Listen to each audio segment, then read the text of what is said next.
Gutenberg's printing press is one of the most important inventions in human history. Prior to its invention, books were expensive and rare because they had to be copied by hand. But with the printing press, books became cheaper and more common. This led to the spread of knowledge and ideas throughout Europe and is considered one of the major factors that led to the Renaissance and the scientific revolution. But what if I told you that Gutenberg's printing press wasn't the first? That's right. There was a printing press before Gutenberg's, but not many people know about it. In this video, we'll explore the invention of printing and how a little-known printing press paved the way for Gutenberg's around 1040 AD. In the Song dynasty, a Chinese inventor named Bai Sheng invented a printing press that used movable type. Movable type is a system of printing in which individual characters are cast in metal. Once the individual pieces are made, they can be arranged to form whole lines of text. Then the entire page can be printed by moving the type into position and applying pressure. This method was revolutionary because it allowed for the quick and efficient production of large numbers of books and other printed materials. Prior to this invention, the most common method of printing was woodblock printing. With this method, an entire page would be carved out of a block of wood. Then the block would be inked and pressed against paper to produce an imprint. While this technique worked, it was incredibly time-consuming and laborious because a new block had to be carved for each page of a book. Even worse, any changes or corrections had to be done by carving away the offending letters and then recarving the correct ones. Despite the advantages of movable type, it didn't become widely used in China or anywhere else until centuries later. The reason for this is that movable type was a very expensive undertaking. Each individual piece had to be cast and assembled by hand, which was a painstaking process. It wasn't until the 18th century that an Englishman named William G. Edey devised a way to mass-produce type, which finally made the printing press economically viable. While the Chinese were developing these methods of printing, similar ideas were taking shape in Korea. Around the year 1230, a Korean artisan named Jikji created a printing press that used metal movable type.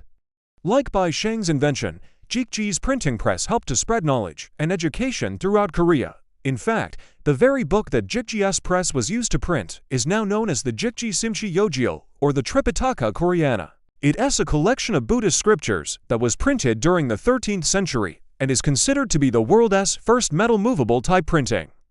Jikji's invention was even more advanced than Bai Sheng's because he developed a way to cast multiple characters at once. This further sped up the printing process and made it even more efficient. Despite these advancements, movable type still didn't become widespread in Korea or anywhere else for several more centuries. So why did it take so long for printing to catch on? One reason was that the technology required skilled artisans to operate it, which limited its accessibility. Additionally, there was a lack of standardized type, which made it difficult to produce large quantities of printed materials. Finally, the cost of setting up a printing press was very high, which limited its adoption by wealthy merchants and the government. Despite these challenges, printing eventually took off and had a profound impact on the world. In 1440, a German blacksmith named Johannes Gutenberg invented a printing press that used movable type. Gutenberg's printing press was a significant improvement over previous models and is considered to be the first true printing press.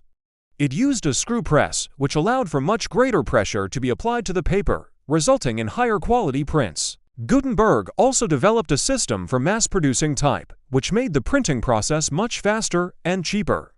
He used these innovations to print a copy of the Bible in 1455, an event that marked the beginning of the printing revolution in Europe. Gutenberg's printing press quickly spread throughout Europe, where it had a profound impact on society. Books and other printed materials became cheaper and more accessible, which led to the spread of knowledge and ideas. This, in turn, helped to spark the Renaissance and the scientific revolution.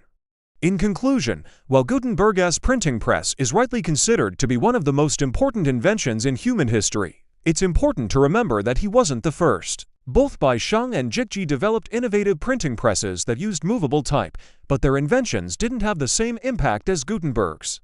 This was due to a number of factors, including the cost of setting up a printing press, the lack of standardized type, and the need for skilled artisans to operate the press. Nonetheless, these early inventors paved the way for Gutenberg and his printing press, which would eventually transform the world.